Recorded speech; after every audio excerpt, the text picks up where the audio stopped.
Hello friend, it's good having you back. Welcome to your Christian channel of productivity. Today I'm here to talk about a planner. So we are getting started in the month of March if you're seeing this video right after I've uploaded.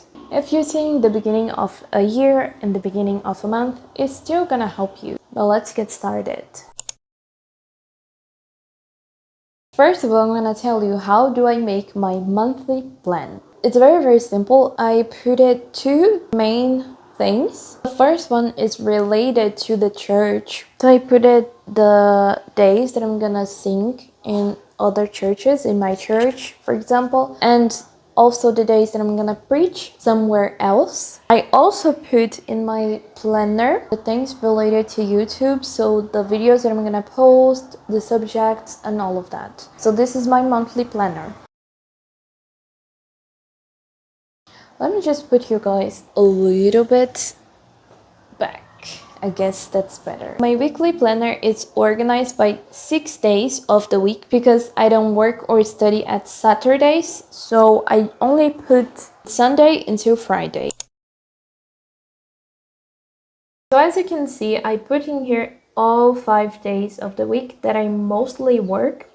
I also work on Sundays, but since Sunday is the first day of the week, I like to plan my week in this day, and I also like to make things that I was not able to do the past week. So if there's something here that I could not do on Fridays, I just put it for me to work on Sunday. It changed a lot, so that's why I don't put in here, but I do work on Sundays. I just don't work on Saturdays. I also put the hour. Since the time that I'm gonna wake up until the time that I'm gonna go to sleep, everything is planned, so I cannot be lost in the middle of the day since I have so much things to do. So as you can see, we have 5 days in here, and we also have the hours. As you can see, there are days that I wake up very early, but there are days that I cannot wake up so early, so I just wake up a little bit late.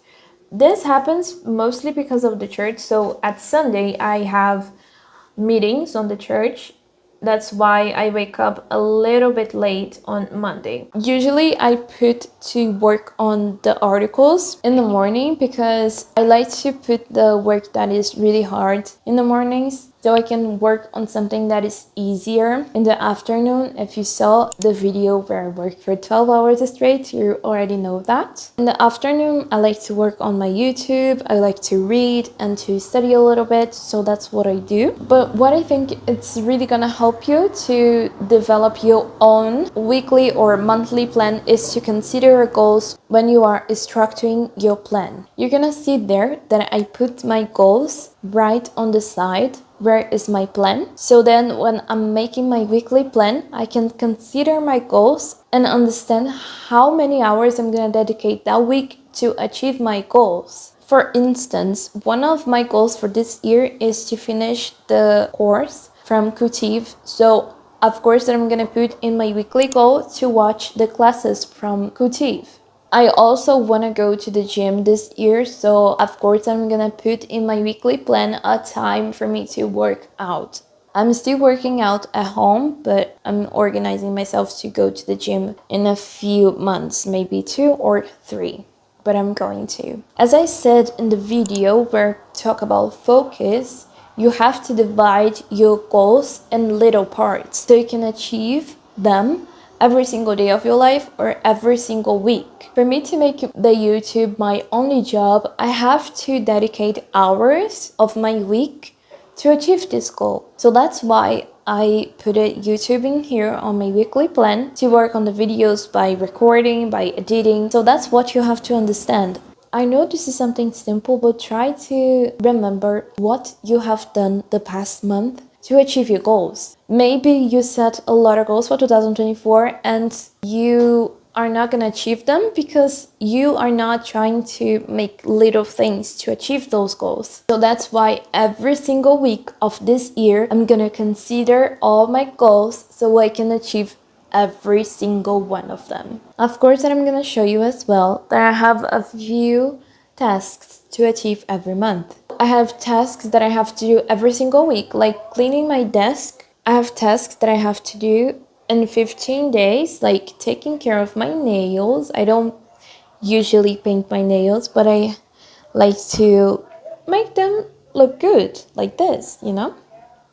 And I have to put this in my planner. I also have the things that I do monthly, like vacuum my room. When I'm making my weekly plan, I like to consider all these things. I, of course, consider my goals, as I said to you, and I also consider these tasks that I usually forget. To sum up, what I think it's important for you to achieve your goals for this year, for this month, it doesn't really matter. 3 things. Try to make your monthly plan so you can put everything that is really important.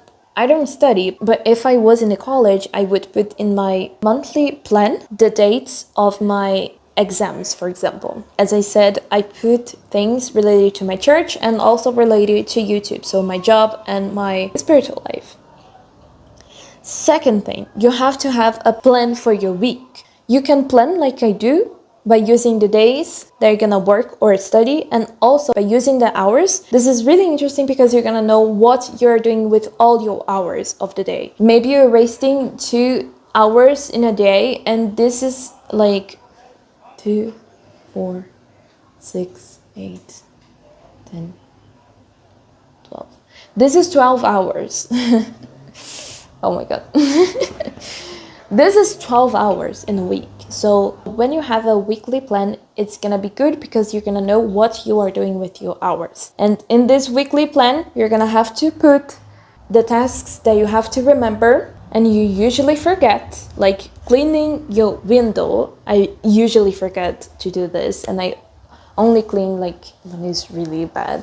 The situation is really bad. If you don't do anything, if you don't consider your goals every single week of your year, of course you're not gonna achieve them. If you want to use this template, it's okay, go ahead. I'm gonna put in the description. It's gonna be really good for you. And that's it. See how simple it is? Well, I hope this video helps you. I see you in the next one. And remember, you are loved. Bye!